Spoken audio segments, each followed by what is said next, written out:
Bahaya bro, jangan sampai lo udah bebas dari ketagihan COLI dan BOKFP, tapi malah ketagihan COLI otak. Yes, masturbasi otak atau masturbasi mental ini gak kalah bahayanya bro. Dan kadang sering gak disadari, seolah-olah bikin lo udah ngelakuin hal yang keren, produktif, padahal kenyataannya malah buang-buang waktu lo, malah jadi gak ngapa-ngapain. Oke, ini 4 contoh COLI otak yang better lo jauhi bro. Pertama, nonton video motivasi tapi nggak action. Nonton video motivasi itu bisa nagih bro sensasinya. Seolah-olah bikin lo udah improve, udah berkembang, udah jadi lebih baik.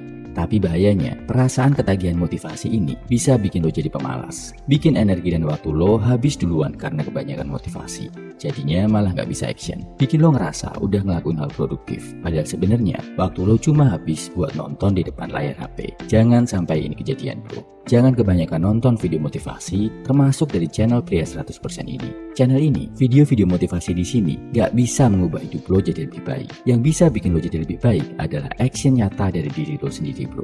Jadi, tonton video motivasi seperlunya. Habis itu, langsung action. Kerjain yang menurut lo baik buat diamalkan. Kedua, bikin rencana tapi gak dilakuin. Bikin rencana, resolusi, roadmap, atau jadwal itu memang asyik. Karena dengan ngebikin dan ngeliatnya aja, udah bikin lo seolah-olah sedang berjuang. Minggu depan bakal ngelakuin olahraga A, B, C, terus belajar D, E, F. Habis itu ngerjain X, Y, Z. Lo bikin rencana seharian udah jadi, tapi habis itu nggak ada yang dilakuin. Udah gitu, kadang lo harus ngumpulin energi dulu, bukan buat action, tapi ngumpulin energi buat bikin rencana. Ada juga yang karena bikin rencananya terlalu detail, akhirnya jadi overthinking, jadi malas, takut, bahkan nyerah duluan. Alhasil, hal baik yang harusnya lo lakuin cuma berakhir di tahap perencanaan. Dan akhirnya, gak ada perubahan dalam hidup lo. Jadi, jangan kelamaan, jangan kejauhan bro bikin rencana. Rencana gak usah terlalu sempurna, gak usah terlalu jauh. Fokuskan energi lo buat ngelakuin action, bukan buat overthinking. Ketiga, doom scrolling buat cari inspirasi. Niatnya cuma cek source YouTube atau Reels IG bentar buat cari inspirasi. Akhirnya malah berjam-jam waktu lo habis di sana. Kasihkan scrolling medsos dan nonton video shorts. Itu namanya doom scrolling bro. Ini yang diam-diam banyak menelan waktu kita. Solusinya gimana? Kasih batas waktu maksimal. Kalau lo mau scrolling, cari inspirasi di HP. Kalau batas waktunya habis, stop saat itu juga. Dapat nggak dapat ide, lo harus langsung action, bertindak. Keempat, debat di internet. Apalagi kalau lo debat ngebelain artis idola, klub bola, jagoan, tokoh politik, dan lain-lain. Mending kalau dibayar. Kalau nggak, cuma ngedebatin suatu hal di dunia maya, itu buang-buang waktu bro. Otak lo capek buat cari info yang bikin lo menang debat. Emosi lo lelah karena kesel, marah, jengkel.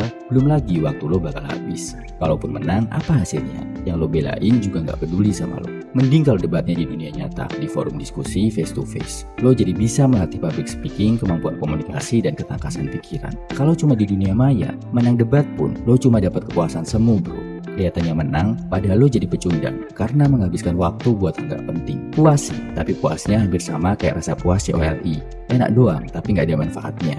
Jadi, hindari debat di dunia maya bro. Daripada sibuk mempertahankan argumen di internet, mending waktunya lo pakai buat mempertahankan produktivitas lo sebagai pria. Buat cari duit, belajar, olahraga, atau better buat istirahat.